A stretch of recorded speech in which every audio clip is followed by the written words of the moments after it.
tous et bienvenue dans notre édition régionale. Voici nos titres. La sécurité en un moment difficile. Et puis notre invité ce soir est Dominique Biras, le vice-président de la Chambre la Chambre syndicale des pompes funèbres de Guadeloupe. Il évoquera avec nous des changements dans la profession.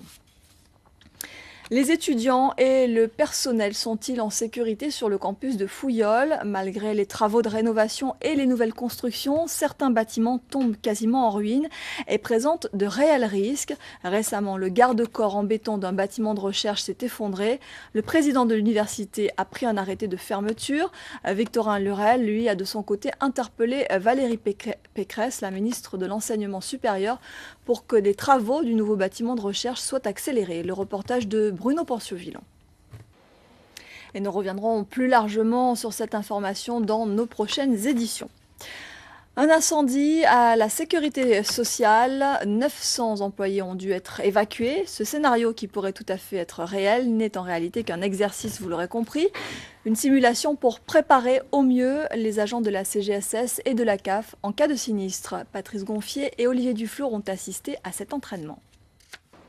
C'est une drôle de saison qui débute pour la filière canne-sucre. La récolte a commencé voilà une semaine maintenant, non sans mal. L'usine Gardel a donné l'ordre de coupe après des négociations annuelles obligatoires tendues sur l'augmentation des salaires. Entre-temps, les opérateurs de coupe ont à leur tour demandé la révision à la hausse de la grille tarifaire. Le point avec Jérôme Bouécasse et Ludovic Guédu.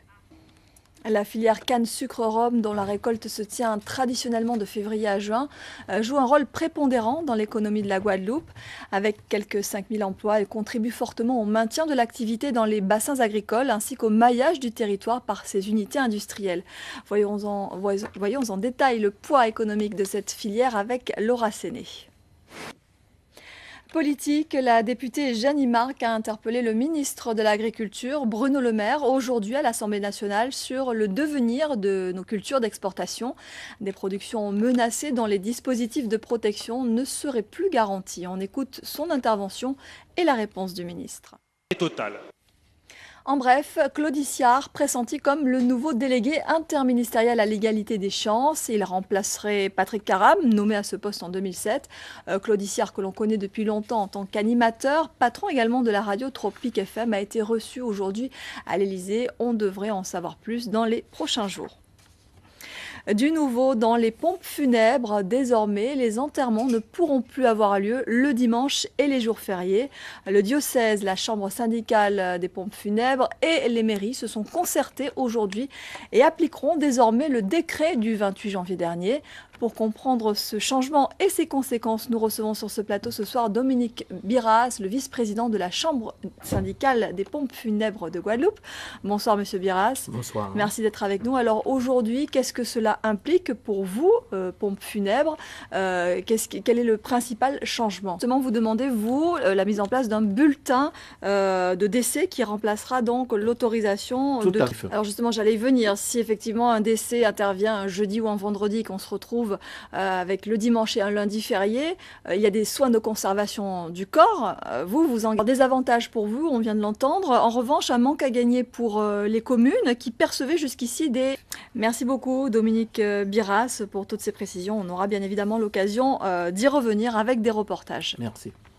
En Martinique, la syndicaliste Ghislaine Joachim-Arnaud a été condamnée ce matin en délibéré dans l'affaire l'opposant à l'association de Jean-François Ayotte, Respect d'homme pour provocation à la haine ou discrimination, un jugement plus lourd que la peine réclamée par le ministère public lors du procès de décembre dernier. Xavier Armingo, André Kiankion, Télémartinique.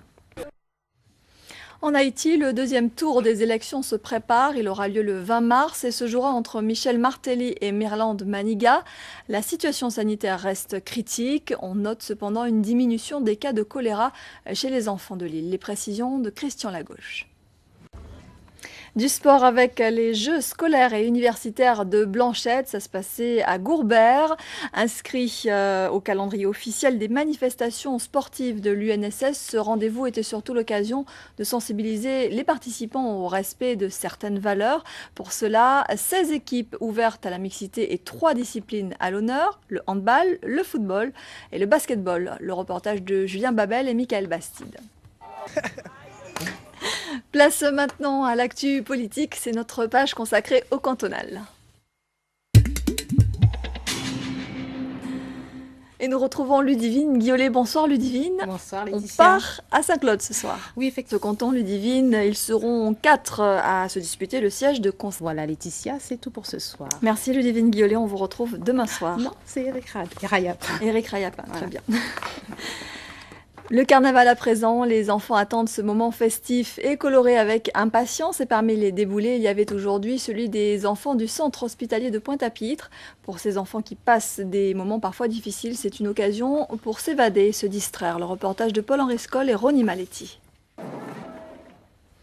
Et avant de refermer ce journal, notez que nous sommes en niveau de vigilance jaune pour fortes pluies et orages, un temps instable et humide qui devrait nous concerner jusqu'à samedi. Météo France et la préfecture appellent à la prudence. Je vous invite bien sûr à suivre le bulletin météo juste après le journal. Voilà, c'est la fin de cette édition. Merci à vous de nous avoir suivis. 20h10, Tanda Caillou, votre magazine en créole. 20h40, un téléfilm américain, Walkout. Demain à 13h, vous retrouverez Sophie Vingada Salon. Nous, on se donne rendez-vous à 19h30. Très belle soirée à tous. Dans mon cœur, tu as le premier rang.